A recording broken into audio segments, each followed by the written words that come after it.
This week, I learned everything about a company that owns everything. From the beds you sleep in when you travel to the music you listen to. They're walking your dog and eating your cookies. I got into private equity, and you're not getting out of it. Too many tabs.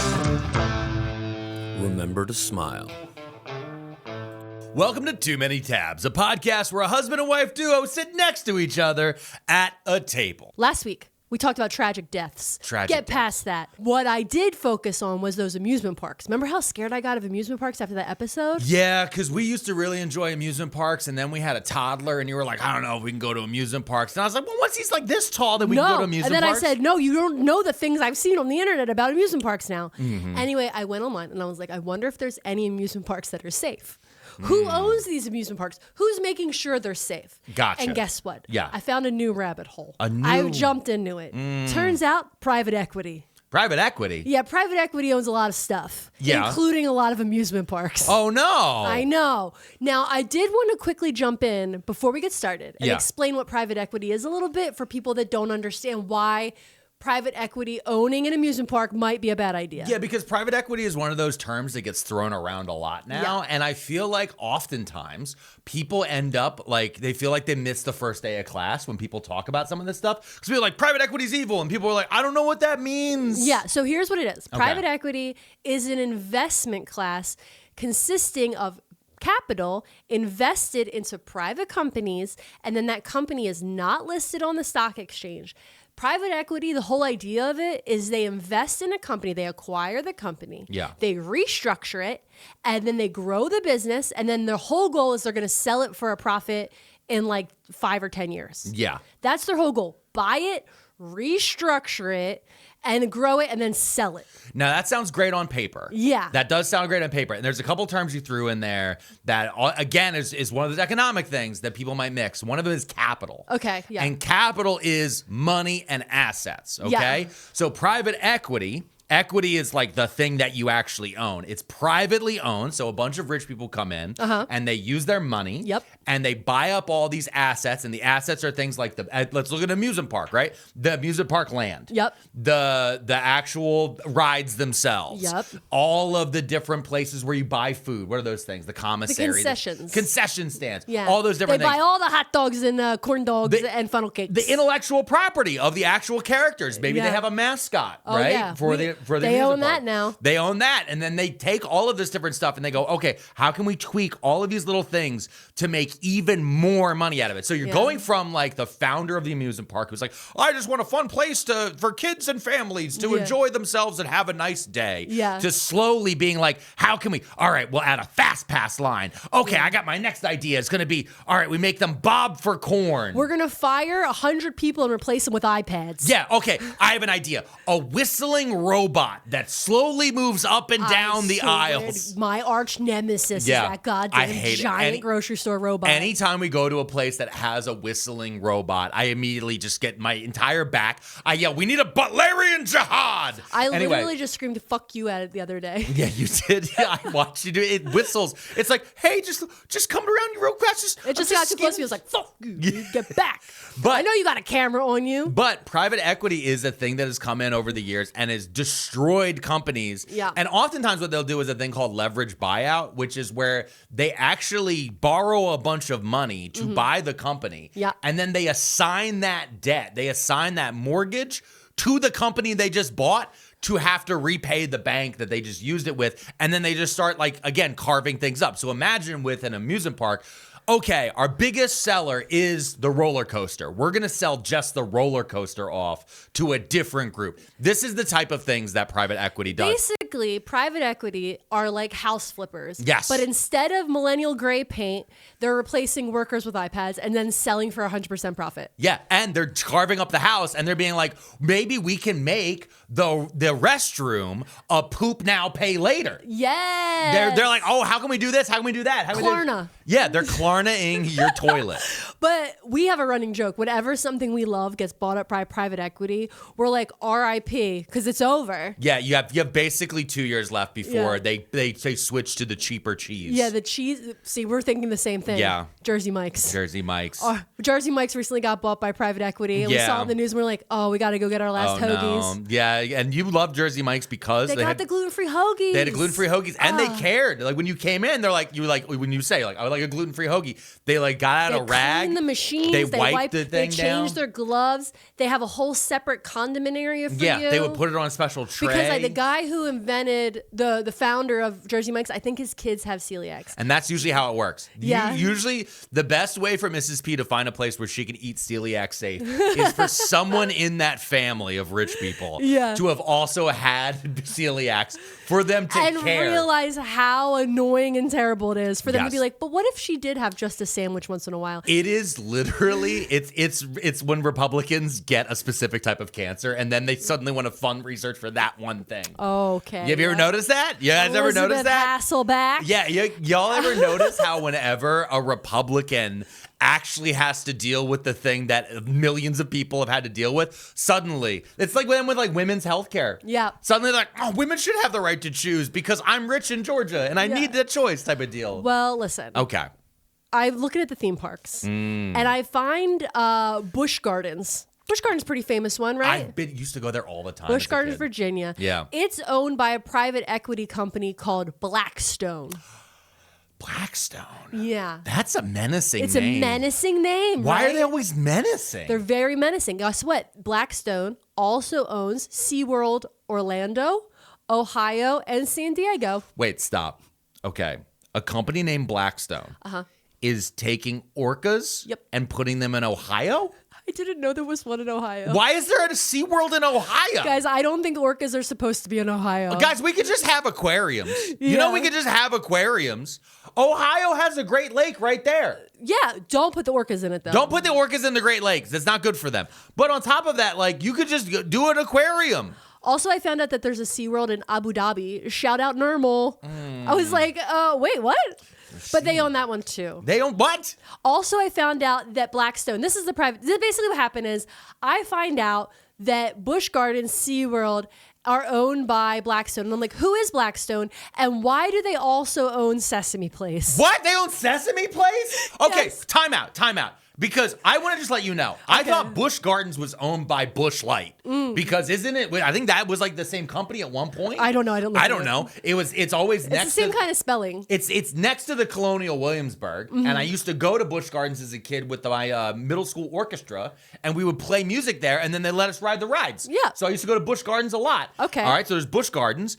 The other one was SeaWorld. Yep. I assume SeaWorld was owned by, I'm just going to say it, fish perverts. Yeah. And then Sesame Place, I assumed was Disney. Yeah. Because Disney owns the Muppets. Yeah, I don't know how they got Sesame Place, but I don't like that private equity is in charge of Elmo and Cookie Monster live action suits. I don't like the park. fact that they're in charge of the ones who're supposed to wipe down the little kid play areas. I know. I don't trust them to use the right rag because they're just going to switch it to vinegar and it's going to stay sticky. Yeah.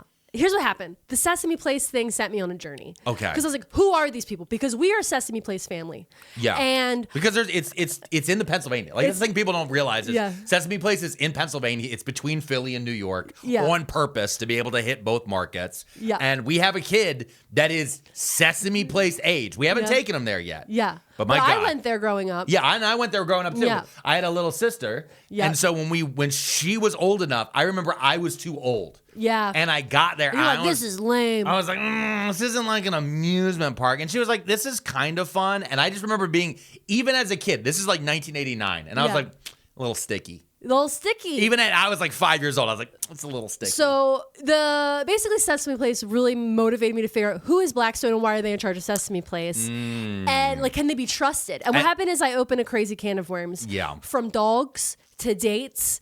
These people might own everything. And I think we should take a break. And when we come back, I want to talk to you about how maybe they're collecting people's DNA and maybe definitely not for nefarious reasons. Now, Mrs. P. Yeah. Blackstone is not Blackrock. No. Okay. Blackstone did at a certain point have investment in Blackrock. They had like bought some of it. Okay. But then they sold it, and I guess it was the owners of Blackstone had said it was like one of their greatest regrets. Was selling their Blackrock assets? Yeah. That's crazy. I know. That's wild that we have two evil companies.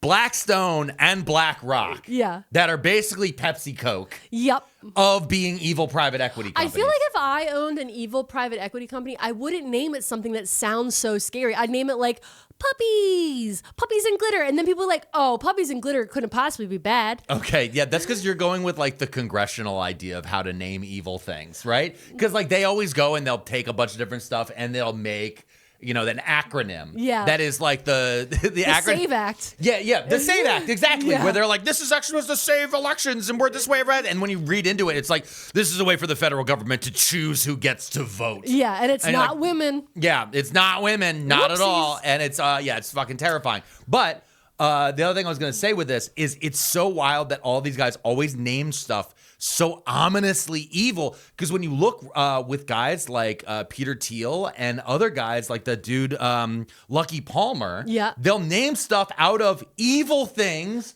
from Lord of the Rings. Like Palantir, the idea of Palantir, which is this company that's spying on everybody through the web. The Palantir in Lord of the Rings is an orb that would let you see across places that is corrupted by Sauron, that helps him control the leaders of all these nations. It's wild. It's like, none of these guys understand subtext, or maybe they understand it too much. No, they read the book and they liked the villains. So anyway, have you ever heard of Ancestry.com? Yeah, no, I've heard of Ancestry.com. Ancestry.com is an American company based in Utah. This is going to come up a couple times. It kept bringing me back to Utah. Yeah. The Eye of Sauron is in Utah. It's looking around from Utah. That's where the tower is? Yeah, it's in Utah. Salt Lake for sure. Yeah. So it's a genealogy company. Salt Lake does sound like something you would have to cross as a hobbit. Yeah. Like, come on, Mr. Frodo. We must make it across the Salt Lake with the One Ring. We must get rid of the One Ring, Mr. Frodo. Have faith. If you can't carry it, I'll carry you. Potatoes. So Ancestry.com is the largest for-profit genealogy company in the world. It operates a huge network, including historical records and genetic websites as well. Now, Blackstone Incorporated acquired the company December 4th of 2020, and they valued it at $4.7 billion. Okay. Now, here's the thing. Ancestry.com has said it provided access to 30 billion historical records and has sold 18 million DNA kits to customers. Ancestry at one point was the largest provider of consumer DNA testing in the world. Whoa. And they had a network of 25 million users that were like subscribers to the Ancestry.com website, right? Okay. And it's available in 128 countries. Okay. Now, here's the thing. I was like, tell me more about it. In 1990, Paul Allen and Dan Taggart, two Brigham Young University graduates, BYU. I just wanted to say it's Brigham Young. Whatever. You said Brigham Young. Well, I just founded a company called Infobases. And so Infobases was a way to help members of the church research their ancestors. So when they originally founded this company, it was for this Mormon idea of we have to figure out who our ancestors are because, and I mean, they're not going to say this on the website, but they are such a small community in Utah that they have to watch out for inbreeding. Is that the nice way to say it? There's a secondary reason, though. Yeah. Wait, no, I know another reason. Yeah. Do you want me to tell you? Oh, yeah. Okay. So the Mormon church does this thing where they baptize people posthumously. Posthumously. That's the word. Yeah, posthumously. There you go. Like they would go get death records and then they would use Ancestry.com to find the death records and then have a ceremony at their church where they would baptize people that have already passed away. Yeah. So that they can be Mormon and get into Mormon heaven. Yes, because Mormonism wasn't created or founded until what, like the 1840s or something like that? Yeah. And so there was all these people who were concerned, rightfully so. Well, how can any of my ancestors, my beloved father, my grandfather died right before Joseph Smith found the plates. Mm-hmm. So he never got to hear the good word. Does that mean that he isn't in Mormon heaven or whatever happens in the afterlife? And they're like, oh, shit.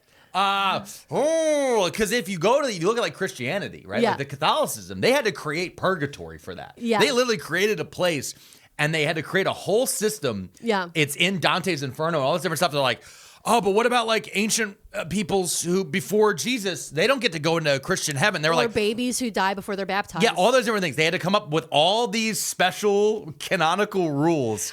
Listen, even in Catholic school, when they were explaining purgatory to me, I was like, it's a waiting room. Yeah. Because you still get to go to heaven after the end times. Yes, you have to sit there long enough. Yeah, you just sit in the waiting room. Yeah, you just sit in a room with old magazines. Yeah. Just old magazines and bad and you're music. like, Good Housekeeping goes hard. Yeah, but is Judge Judy on? Who's still playing Judge Judy? And Everybody. it's only... She's incredible. She's not a good person. It's only doctor's offices. Yeah. It's the only place, if you go to watch Judge Judy, you go to a doctor's office, there's always some daytime show you've never seen on. Because for some reason, your doctor's appointment is always at 11:25 a.m. Yeah, because the older people took all the early ones because they wanted to snarl traffic. Yes, exactly. Anyway, what I was going to say, though, is they have this entire thing, and it became very controversial in the Mormon church. Yeah. Because they were going and baptizing people who died in the Holocaust. Yep. And it became a very big deal. Yep. That they were converting dead Holocaust victims, specifically Jews, to Mormonism when they were murdered because they were Jews. Without consent. Yes. And then you go through all of the other different people. Because again, somebody converts and they're from a different culture or background. And now you're going and saying that this person is actually... Yeah, they baptized Anne Frank. Yeah. To be a Mormon. Yeah. You know who else got mad at them? Yeah. Speaking of the Catholics got real mad. Oh, yeah. Because basically what they were doing is they were using the Ancestry.com documentation and they were reaching out to Catholic sources and pulling Catholic names too. Because people would be like, oh, I converted to Mormonism, but my dad who passed away 10 years was Catholic. Can we baptize him so he goes to Mormon heaven with me? Yeah. And then the Catholics found out. The Pope found out. The bishops, the cardinals. And they said, absolutely not. Yeah. Internal memos, external memos. They sent notice to Utah, to Salt Lake. They said, don't you dare email us again. Yeah. We're not giving you a name. It is wild to be this. It does feel it feels very Candace Owens being like, actually, my dead great-great-grandfather could astral project and therefore he's Mormon. Like, that's wild. It's a wild thing. It is also one of those things, but again, we're talking about fairy tale stories, so, So, in 2015, Ancestry.com launched Ancestry Health, which was like a subsection where Ancestry partnered with Google subsidiaries Calico to focus on longevity research and therapeutics in an effort to investigate human heredity and lifespan. Okay, so Ancestry.com, a company that's supposed to be looking backwards, was trying to figure out how to make people live forever? And they have a lot of DNA. Yeah. Okay. Yeah, because everybody was sending them DNA to be like, guys, look, I'm 11% Hispanic. Oh, yeah. That's why I like Bad Bunny. We're all 11% Hispanic after the Super Bowl. I know. Here's the thing. So then I'm like, what is Calico? Yeah. Calico's tech founder, I didn't write down his name, which that checks out for me. He is mentioned in the Epstein files, though. No. Stop it. Okay. No. Hey. We're not talking about the Epstein files. Hey. Okay? You're not allowed to spray my sweater. I'm allowed to spray your sweater because you talked about the Epstein files and we're not talking about that. Okay. All right? The guy who invented Calico Tech was in there, though. I know. Anyway, it's not. It's literally not shocking. Was he? Are you a tech CEO? Yeah. Oh yeah. Are you? Do you have any sort of thought process about DNA and making people live into a Methuselistic society? Yeah. Yeah. Okay. Well, then here's your email. Some guy named Jeff, I'm not going to say his last name, wanted to invest in this Calico company in their oncology research because in emails that I don't know anything about, he had said he wanted to live to be 500. So that didn't work out. he wanted to be an immortal pedophile. Yeah. He literally wanted to be like, they stay the same age, and I just keep never aging either. So, no more about the files. Okay. Okay. It was just a one thing. I just wanted to point out there that Ancestry.com, who has a lot of people's DNA, supposedly so that we can figure out who our uncles are. Yeah. Also invested in this really weird research. But anyway, no more about that. Okay. Let's talk about SPANX. SPANX? Yeah. The underpants. Oh, okay. Yeah. Do you know what SPANX are? You've mentioned them to me every now and then because your algorithm has infected most of my algorithms, every now and then I get a woman in their late 30s through early 50s who literally went, thanks, SPANX, and they go, snap. Yeah. That's literally how and I'm like, I guess it's like kind of what? It's like a big stretchy girdle, right? Yeah, basically. Kind of? Yeah. That's really what it is. So Wow. the thing is when I was looking at how, Blackstone owns SPANX. Oh, there you go. There it is. So I was like, oh, that's interesting. What's the backstory of SPANX? Because now at this point, every time I open up a new company, I'm like, well, tell me about your backstory. Okay. SPANX honestly is like an American dream story. It's a lady who decided she didn't like wearing pantyhose in the summer, which absolutely, it's the worst experience. We just talked about Catholic school. I went to a Catholic high school and we were required to wear pantyhose every day for school as part of our school uniform. Gross in the summer. Hated it. So SPANX would have been ideal. Anyway, she creates this idea of these, the stretchy girdle, and she's shopping it around to all these different companies. Nobody wants it. She goes to Neiman Marcus and she met with some buyers at Neiman Marcus. And when she went to the meeting, she was wearing white pants. I don't know if you've ever worn white pants. You can't hide a secret in white pants. Things are showing through them, okay? Oh, got it. So white pants for ladies are like gray sweatpants for men? Yes. Got it. So she went to which famously, Ronald Reagan, no dick print in gray sweatpants. Yep. Just want to throw that out there because we're going to throw it up there and then we're all going to have a little bit of giggle. So, I hate that picture.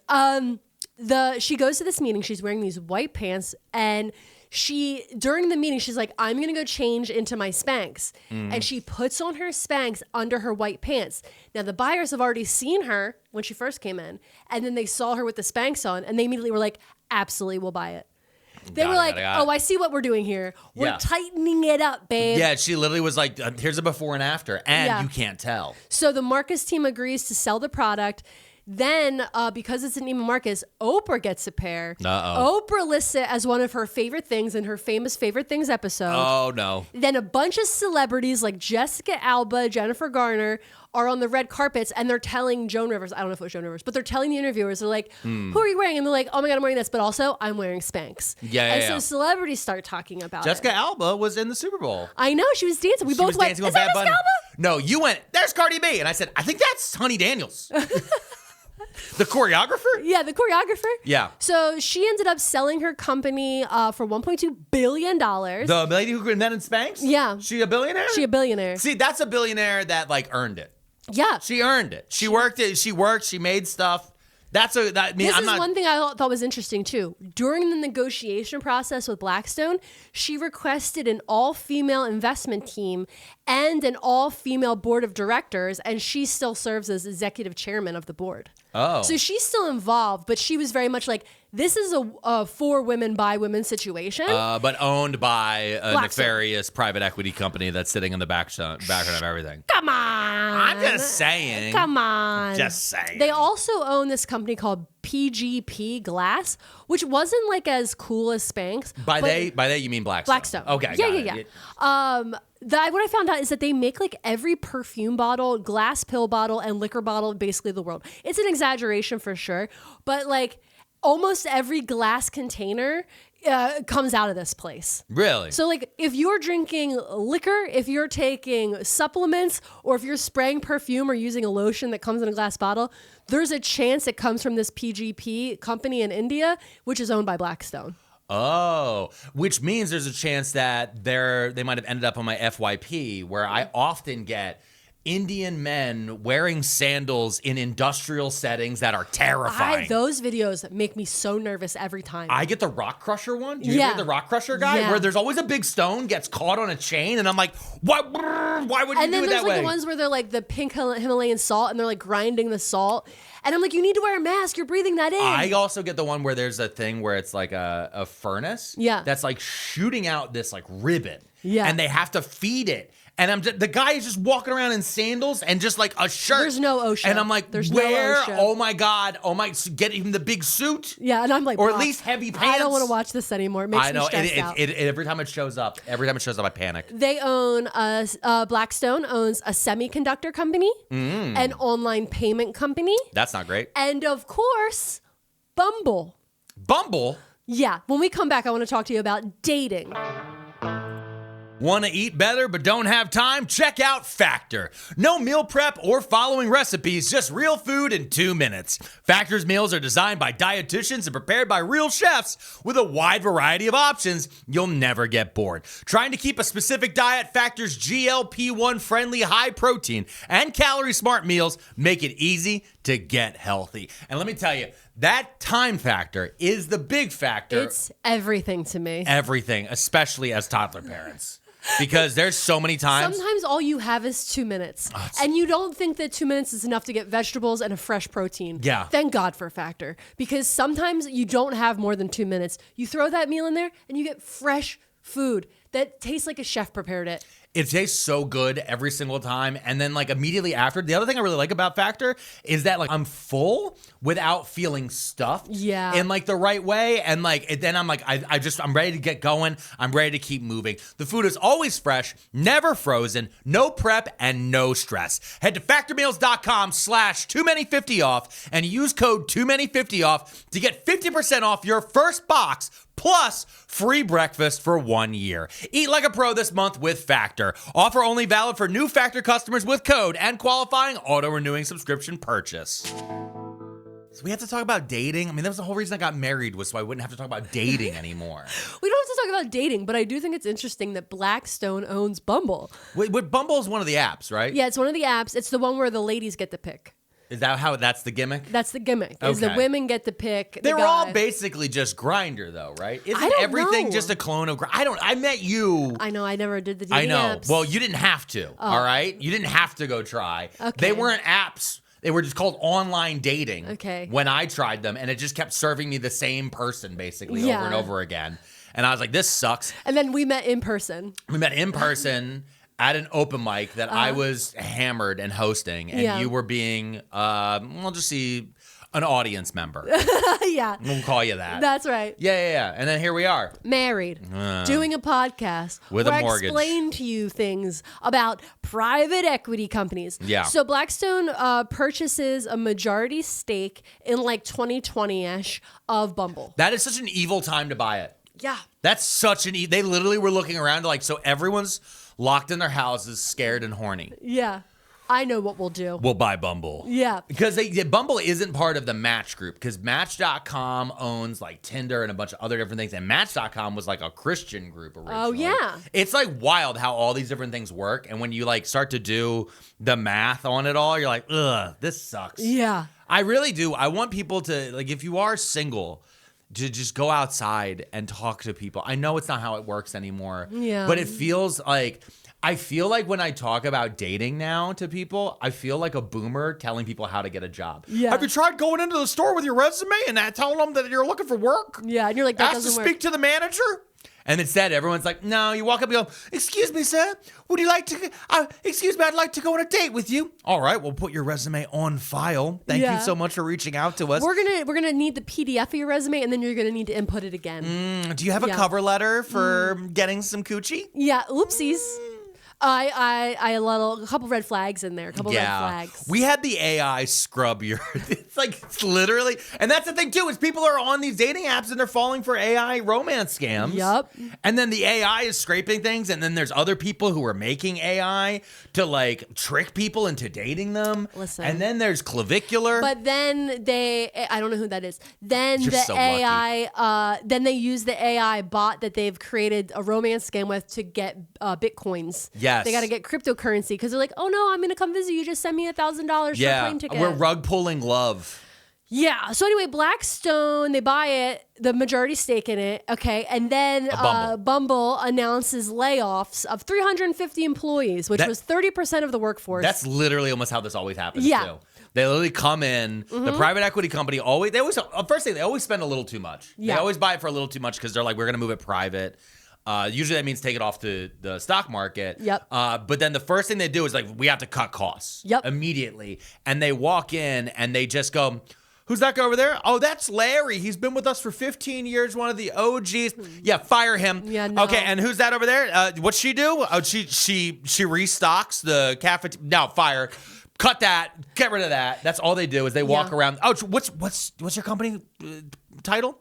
Trust and safety? We don't need that anymore. No, definitely not. Yeah. Did you see that one video went viral where the lady got fired after she set up the breakfast buffet at the hotel? Do you know what I'm talking about? I don't know what you're talking about. There was this video, went viral. I don't know if I'll be able to find it, but this woman got fired at like 9 a.m. after at her hotel job. She set up the whole breakfast buffet, like the free continental. Yeah. So she gets so mad that she got fired after already doing all the work. She goes into the buffet area and just starts dumping it. She's the whole carafe of milk, orange juice, the scrambly eggs on the floor. She's like, and then all the people are scrambling, like, what the fuck's going on? And the manager's like, no, stop it, Tiffany. And she's like, fuck you. And I'm like, honestly, do it more. Throw the muffins. No, these people need to know. Like, these fucking, like, management especially needs to understand that if you're going to make someone work, there's so many videos of contractors. Yeah. Contractors. Oh, I love those videos. I love it. When they're like 3/4 of the way done a build or some shit, and then they're like, oh, they didn't get paid. And then they just start ripping the tile down in the bathroom. Oh, my favorite is when they walk around with a hammer and just smash every piece of glass. Yeah. They just walk in and just bunk. Just bunk. Oh, okay. They get you don't have the money? And they you don't take the deck. They just take the whole deck. They just remove the deck. Like, okay, you don't pay me? I take the deck back. It's my deck. It's my deck. You're not going to trick me. And this is what a lot of these companies, they always try to do. This is what they call the restructuring. Yes. They buy it, they acquire, and then they restructure, which means fire a bunch of people. Because again, when we talk about people who created actual companies, usually their idea was to employ people in their local town and community that they knew. Oftentimes, when we think about our classic companies, the mom and pop companies, the ones that are going to be 50, 60 employees, actual startups, the idea is I'm going to start up this thing and I'm going to hire this person and I'm going to make them and I'm going to pay them. And we're going to do these things and it's going to, we're going to all grow together. Yeah. Private equity comes in and goes, yeah, the people are holding everything back. Listen, right now we're only making 15% profit.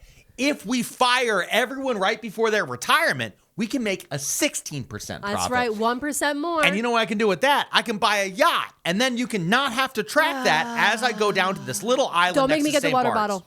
So that was in 2024. They announced the 350 employee layoffs. Yeah. In June of 2025, Bumble announced layoffs of 240 other positions. And I bet you a lot of those were AI. A cost-cutting measure that is assumed to save Bumble $40 million annually. $40 million. That's how much. It was 250 people? 240, yeah. 240 people is $40 million. And I'm guessing they're going to go ahead and replace them all with generative AI LLM models, which is the reason why also when you have an issue with stuff, you can't fucking reach anybody. And the thing is, what people need to understand is when private equity companies do this, those executives at the private equity company, they then go to the same country clubs that the board members of the companies you work for, and they tell their buddies that this worked for them over there, and then they go test it out in the public companies that you work for.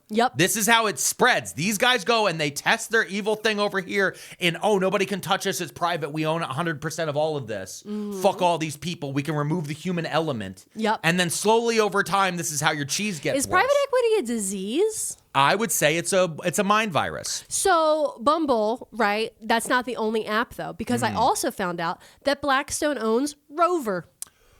Which one's Rover? That's the dog walking one. Oh, it's like Bumble for dog walkers. It's Bumble for dog walkers and babysitters, dog babysitters. Yeah, this is one of those ones. This has always been one of those weird ones because we know people who used it in the past. Who work using it because it's one of those things. It's like Lyft or Uber. It's a gig economy. This is the thing with the gig economy, but also, again, with all of these different things, with Rover especially, you're not an employee. You're a 1099. Yep. You're a contractor. Independent contractor. You're an independent contractor. This is where so many people are running into this with the gig economy. It was sold to us as a second job. Yeah. But for so many people, it becomes the only thing they can do. Mm-hmm. And that's how they end up stuck in this loop. Yeah. That's going on and on forever. Meanwhile, with all of this stuff, mind you, do you trust a private equity company? You're putting in for Rover. Okay, well, people need to know where your dog is. Yeah. So now you're taking your name and you're taking your address. You're putting those two things together, handing it to a private equity company. They already have your DNA. Do you think they're not selling that information? Do you think that doesn't end up going into a different area that then gets breached later? Here's what's crazy. I don't even have a delete me ad this week. But this is just to get people's minds about this is like how your shit gets out there is because you think I'm using Rover, therefore it's in this group over here, when in reality, this private equity company also owns a data management service over here. So everything's being put in one hub, which is how that thing ends up getting It's just... Listen, let's say you have a second gig as a dog walker for Rover. Yes. Honestly, I would crush it at that. Just let me walk dogs all day. What a time. And so you're outside, you're walking some stranger's scruffy, weird dog who definitely needs its nails trimmed. Mm-hmm. And you maybe got your headphones in. Click. Yep. And you're listening to your favorite tunes. You're listening to your favorite tunes. You're listening to Bad Bunny. Those aren't your tunes. No, they're not. Because Blackstone owns them as well. Blackstone owns the tunes? Blackstone owns almost all of your favorite music. When I looked at it, yeah. They acquired a company called Hypnotic, I think that's how you pronounce it, music group. They changed the name to Recognition Music Group. Okay. And basically they own the rights and licensing to a lot of music. Okay. They own all of Timbaland's catalog. Timbaland? Which includes all 6 Missy Elliott albums. They own 5 Justin Timberlake albums. They own Chainsmokers albums. They own some Halsey. They own Uptown Funk by Mark Ronson.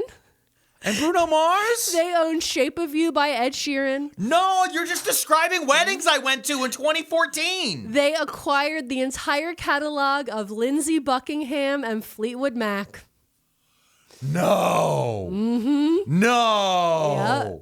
No, they own the Mac? Yeah. Blackstone owns the Mac. They own a 50% stake in the Neil Young catalog. Neil. They own all 145 of Shakira's songs. Okay, I'll give that sign. They own most of the catalog for the Red Hot Chili Peppers. And most upsetting to me while I was doing this was that they own Despacito. They own Despacito? They own Despacito? I know. No, okay. Did we look up to see if they own Gasolina? No, I didn't. I didn't find Gasolina on there. Gasolina was not listed. I wasn't listed. Okay, good. They can have Despacito. We keep Gasolina. Okay? Yeah. I'm not losing everything. What do you mean every time I go and I listen to Despacito, I'm funding a private equity firm to go buy another business and fire more people and replace them with fucking AI so they can go buy a goddamn yacht somewhere? This is where we are with Despacito? And on top of that, they own Fleetwood. The fact that they own Tusk by Fleetwood Mac is going to drive me fucking insane. Oh, my It's owned by Blackstone? I can't. Listen. This is our most upsetting episode. I want you to know that. This is the most upsetting episode you've ever done. It's fine. Listen, let's clean it up.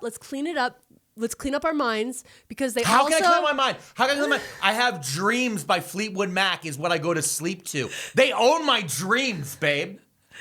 Blackstone owns my dreams. They also own ServPro. No. Yeah, the cleaning company, the remediation cleaning company. Yeah, no, that was one of the darkest periods of our life. I'll hold my hand. One of the darkest periods of our life was fixed by ServPro professionals. Back in, what was that? That was 2015? Yeah, it was 2015. 2015. Yeah. No, it's 2016. 10 years ago. 10 years ago. We bought a home in South Philadelphia. Yeah. And we moved into a home. It was a flip. It was a guy had bought it, and it was a townhome, and he had gone inside. It was millennial gray and all that stuff. But it was nice. It was in a good location. It was a good location. Right by the subway. Right by the subway. It was great. We enjoyed it. And 2 weeks we were living there. 2 weeks we were living there. And the thing you need to understand is that we were really excited because this fridge had a built-in ice machine. Ooh, we were living and it had rich. built-in water. Yeah. And you can run a hose from the water line into the back of the fridge. And there's two ways that you can install that hose. One is in a semi-expensive, like I think it was $10 at the time, might be $25 now, metal hose. Yeah. That's that you coil up and you screw it on one side, you screw it on the other. The other way to do it is this 15% plastic hose. It's 15-cent plastic hose. Very thin, high pressure line. But you know what you want to do is you want to make sure that you use a little clamp on each end. You gotta have a clamp on each Yeah, a side. little clamp. And those clamps are like 5 cents. Yeah, Gotta put them on each side. But if you're cutting cost, you don't put that clamp on there. Why? You gotta save the 5 cents. And then over time and over use of that refrigerator, that a man who is gleeful about. We never had water in our door of our fridge before. Yeah, we had never had it. We were like, woo, every day. hydrated. Oh, I'm making water. Oh, let me get a cup. Oh, look at me. I'm making water. Oh my God, look at me. I'm putting ice in it. It's going to be so great. I don't have to fill a tray. Yeah. It's in the door. And then one night you go to bed after watching Bob Ross. You watch a Bob Ross show on the Netflix. Yeah. And you go, oh, what a perfect world. You kiss your dog on his forehead. Yeah. You walk upstairs with your wife and you go to bed. Yep. And then you come down in the morning and you walk downstairs and you see a rainbow in your living room / kitchen because the high pressure line has fallen off of the refrigerator and is spraying water directly into the refrigerator, causing a mist arc. And so the perfect lighting of the back window is shooting sunbeams directly through that mist arc, creating a rainbow, a DEI woke rainbow in our living room. Yeah. Which led Mrs. P to come downstairs to find a hulking, naked husband screaming at the top of his lungs, yelling, oh my God, all is ruined, as he's trying to rip the refrigerator out of the wall to shut off the water. Yeah. Yeah.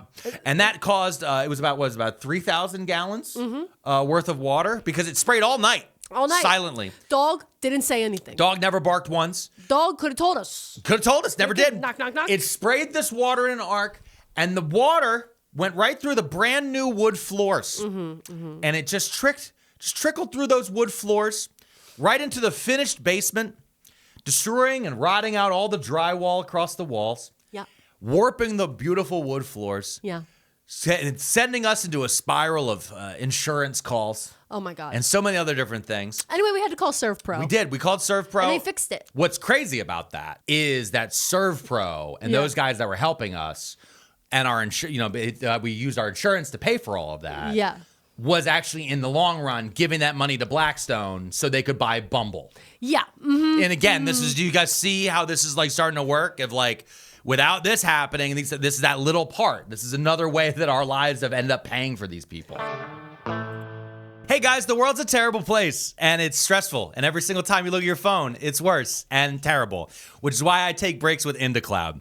IndaCloud is a fully legal online dispensary. You can check out their gummies, their vapes, their pre-rolls, and their edibles. You skip the hangover and you unwind with IndaCloud's new 0 sugar, 0 calorie THC sodas, which I used last night, literally, before this episode. Honest to God. It's crazy that we actually have them as a sponsor this week because I got into cloud just to be able to process everything else that's been going on. We've had a lot of stress. It's been a very crazy time. And I was like, I need a night. And so I went upstairs, got in the cloud, and now I've been refreshed and ready to sit down. And I've learned so much about so many things on this week's episode, right, Mrs. P? Absolutely. Yeah. And I appreciate when you get into cloud as well, because you calm down. Yes. You chill. I you do. relax. I do. And once a week or once every other week, you need to get into cloud. Yeah, at least for me. For you, you. you can find out exactly what you want with all of that.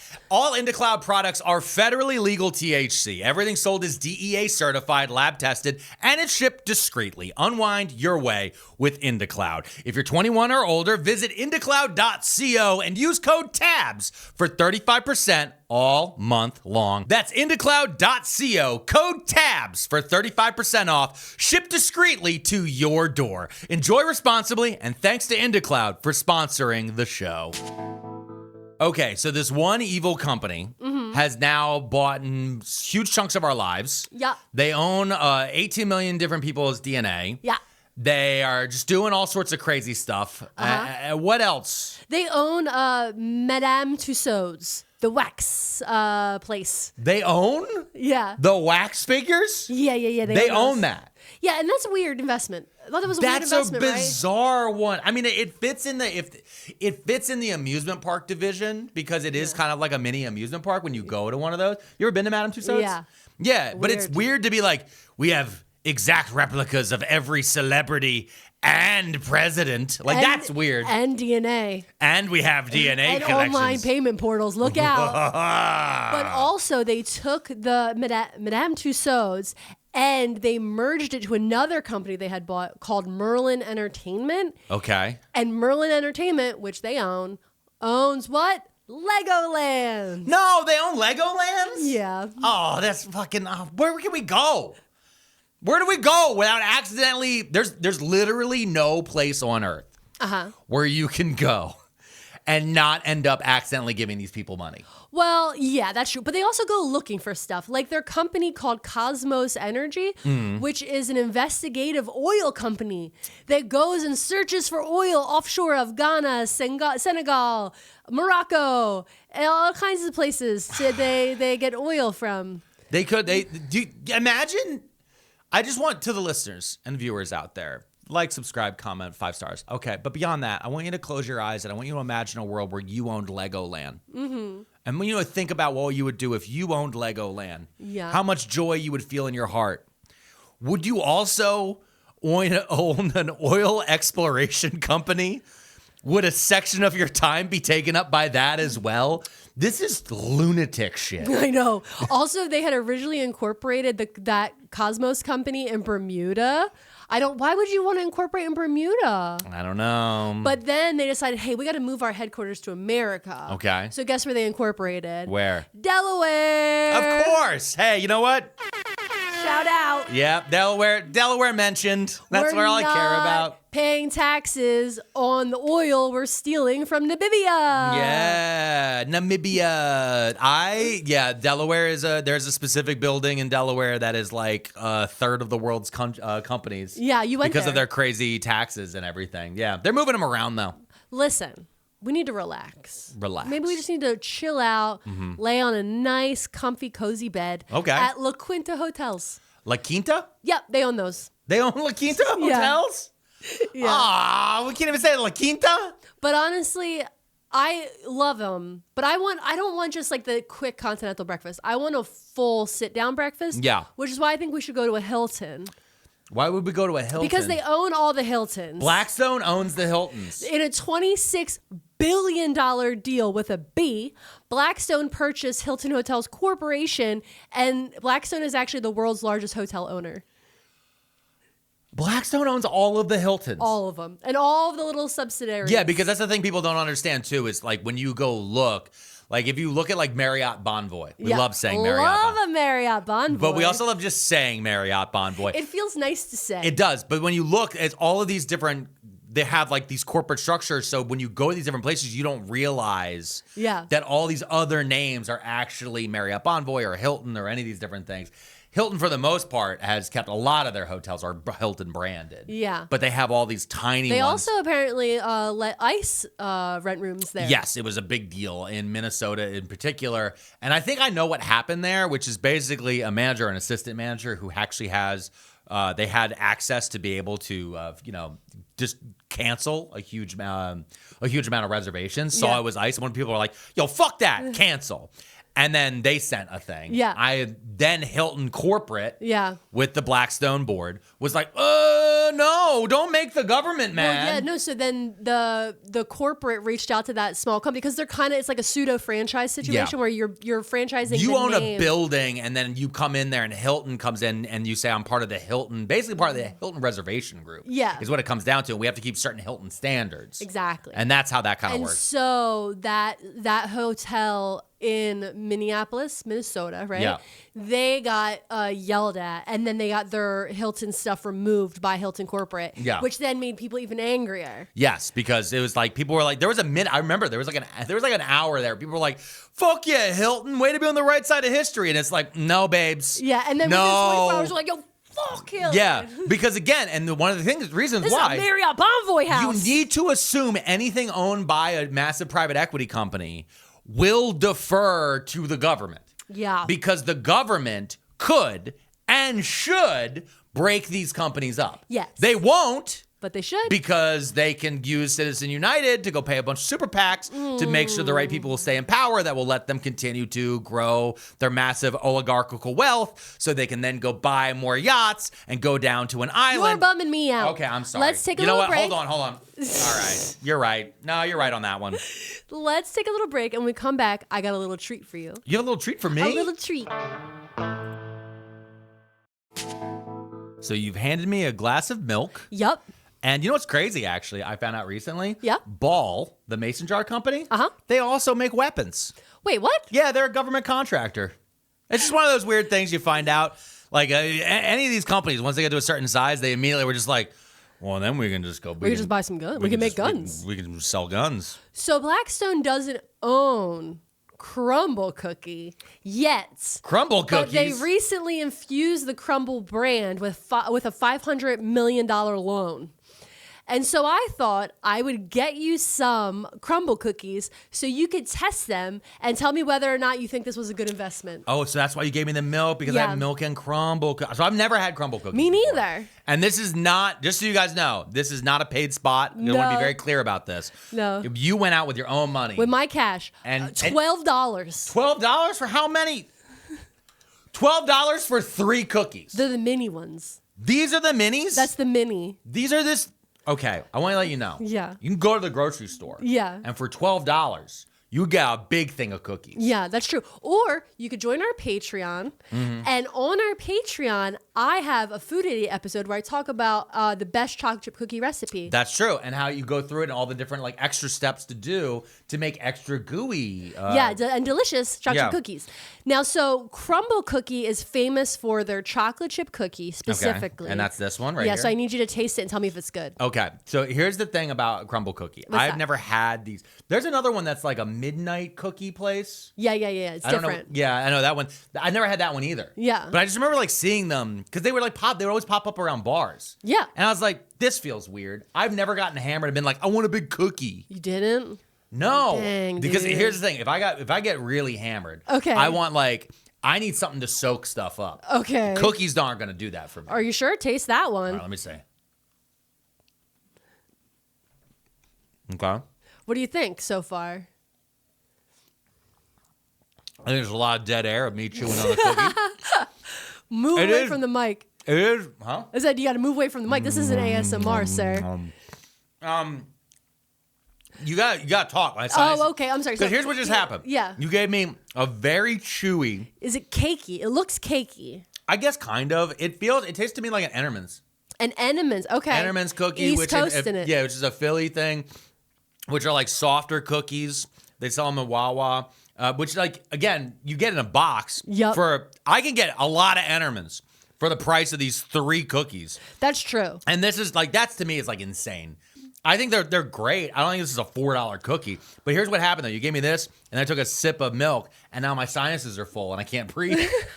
Instantly, you dried out my sinuses in a way. Do you want to do a Pearlmania cookie collab? Because Crumble does cookie collabs. They do cookie had collabs? Kardashian collabs, a Jonas Brother collab. The Jonas one was a caramel popcorn cookie. The Kardashian cookies, hold on, I had to look them up. Because Kim did a snickerdoodle. Chloe did a cookies and cream, which is what that one is, cookies and cream thing. This is cookies and cream? 'Cause Yeah. that's just cake. Yeah. The cookies and That's cream. just hard. cookie- Oh, I see the cookie on the top. It's a cookies and cream This cake. is just cake.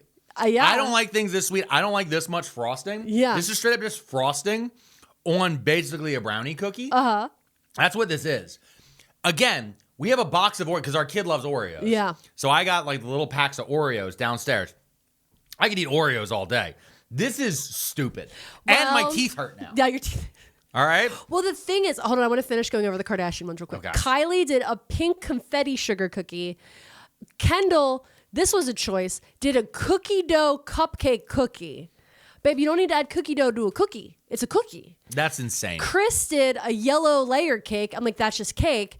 And then Courtney, the worst of the Kardashians, did a gluten-free, flourless chocolate cake.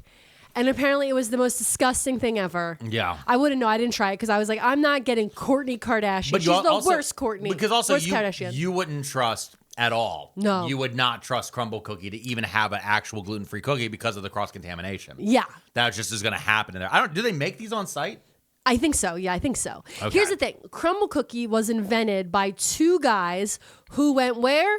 BYU together because they're from Utah. Yeah, this does. Can I tell you with the pink box and everything? Yeah. This does have an MLM feel to it. It does. It's got Utah energy. All right, hold on. There's one last one in That's here. the Snickerdoodle. This is the Snickerdoodle? Uh-huh. What's that dust on there? Is that That's this little cinnamon, I think. cinnamon? All right. The reason they're so sweet, now I did some research about Crumble Cookies because I've never had one before. They're not my vibe. But the reason they're so sweet and like maybe make your teeth hurt is because in Mormon culture, you're not allowed to have coffee or caffeine or green tea, right? And you're not allowed to have a lot of things. So what a lot of Mormons do is any type of let's celebrate. They go for sugar.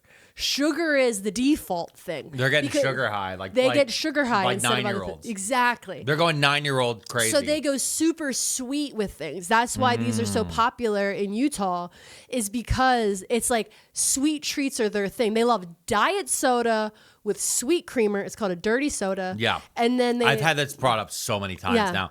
I just let me just tell you real fast. Yeah, go ahead. They're fine. Yeah. They're fine. They're not worth $4. Not worth I could get better each. cookies.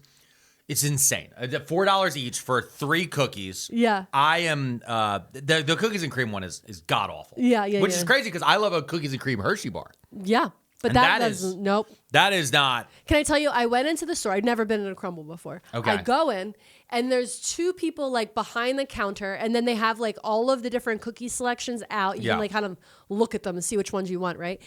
And I'm standing there, and it's like order. It says order here above me, and then over here says pick up. And I said, okay, so I'm standing there, and then this young woman looks at me and goes, "Can I help you?"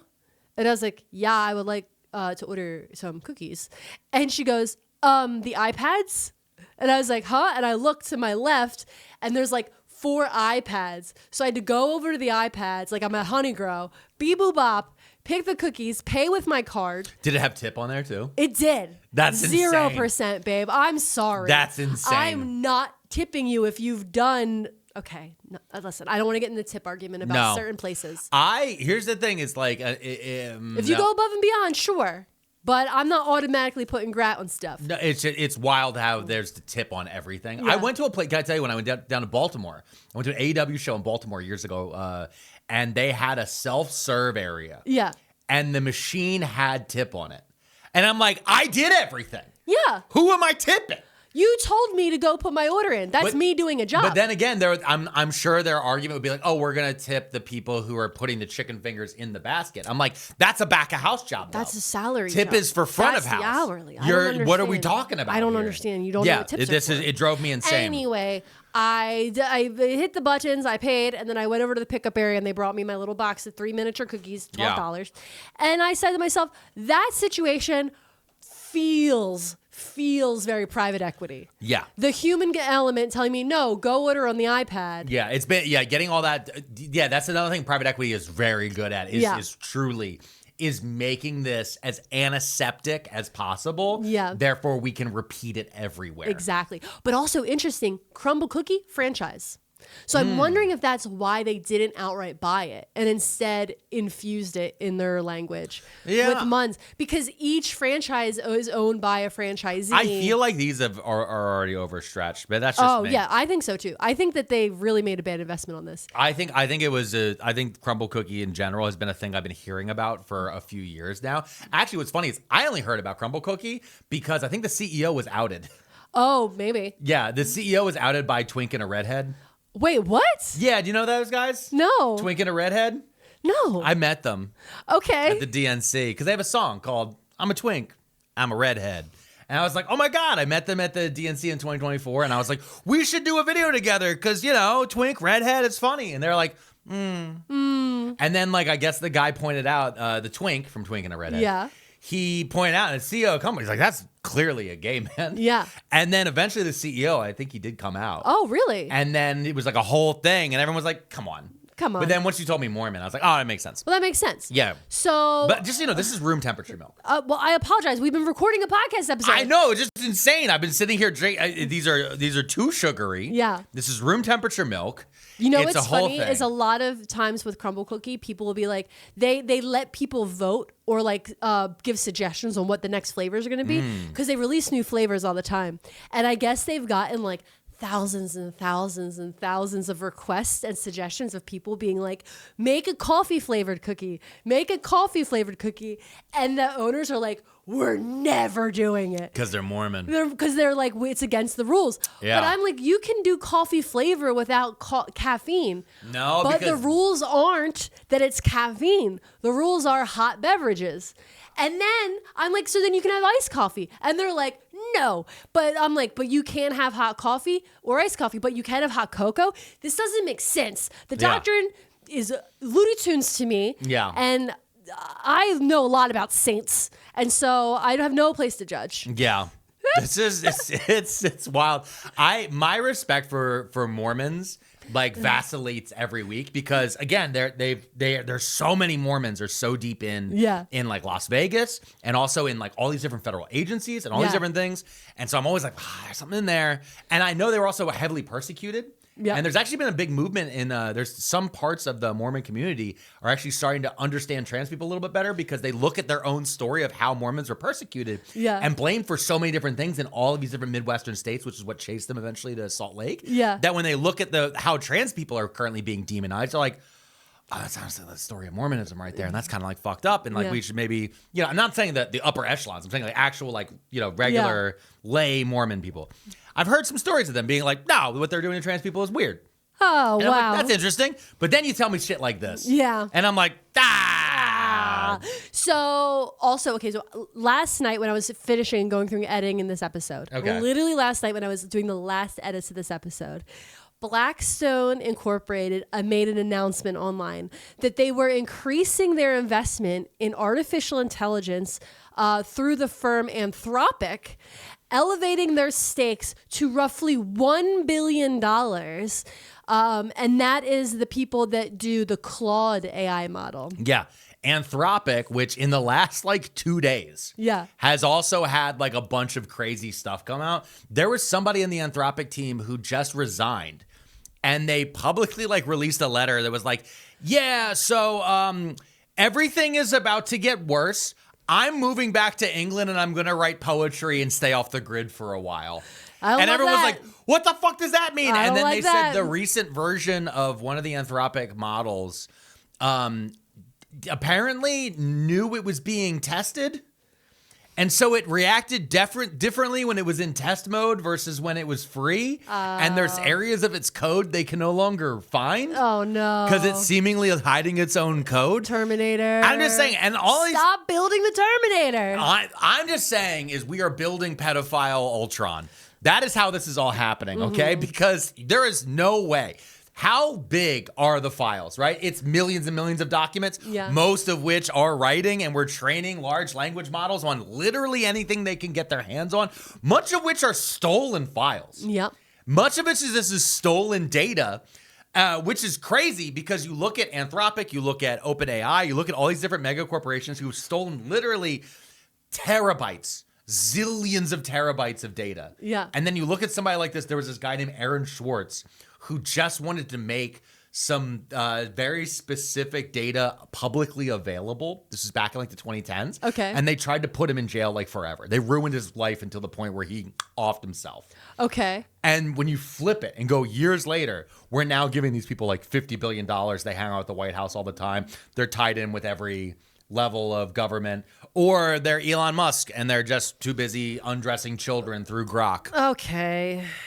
Yeah. What? But listen, it's not all bad. It's what? It's not all bad. It's not all bad with because Blackstone? Because when I looked at Blackstone, my last thing that I want to tell you is that Blackstone is who bought Jersey Mike's.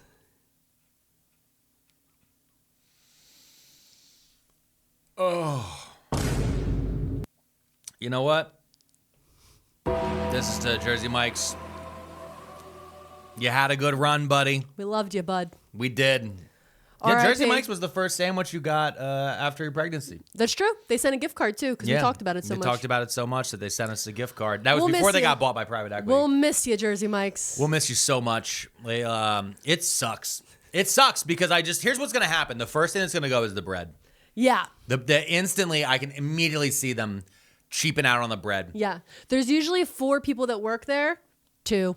It's gonna that's gonna drop down. Line's to 2. gonna go around the block. Yeah, that's take it. forever. We're gonna start dropping Or down they're that gonna stuff. put the iPads up so that the big self-order, so you don't even ask the person anymore. Yeah. You just type it. So that's how we're gonna get rid of a staff member. I miss talking to people behind a counter. Yeah. I miss talking to people behind a counter. I mean, one of the big things they want to do with places like Chipotle is this is why they push people towards the app. Yeah. They want. It's crazy to me looking around how many of these companies, especially through 2020, through 2022, they realize they're like, oh my God, if we were just drive-through, Yeah. if we were just Grubhub, if we were just Uber Eats, think of the thing. My dad was telling me the other day they opened a Wondery kitchen near us. What's that? It's basically a corporate ghost kitchen. Okay. So it's a place where if you go on an app, right? You go to we don't use DoorDash. DoorDash. So you go on DoorDash and you're like, oh, you know what? I want Chinese food. Mm-hmm. And then you would see some food TV personality they have a Chinese place near you, and you're like, Guy Fieri's Chinese food. sure, Guy's Chinese. Great.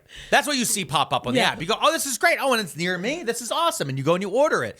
It's coming from a ghost kitchen. Yeah. And those ghost kitchens are now being corporately owned. So when you go look online and you're like, I want Chinese food near me, it's going to show that address. And when you pull up, it's literally just a warehouse. Yep. Because inside of it, they have 18 different chains, Yep. corporate chains now, that are housed inside of one building, and all they're doing is microwaving stuff and doing boil bags. It's just Cisco. It's just Cisco It's boil all bags. Cisco, baby. And it's all boil bags, and so they're just taking stuff that's been, flash frozen after being flash fried and just dropping it, and then they're throwing it inside some styrofoam. They're handing it to somebody who is a gig slave, who are then hopping in their car that they probably have financed or that they're renting. Because I don't know if you guys know this, Lyft and Uber offers to hook up their drivers with rentals because you have to have a car of a certain age range.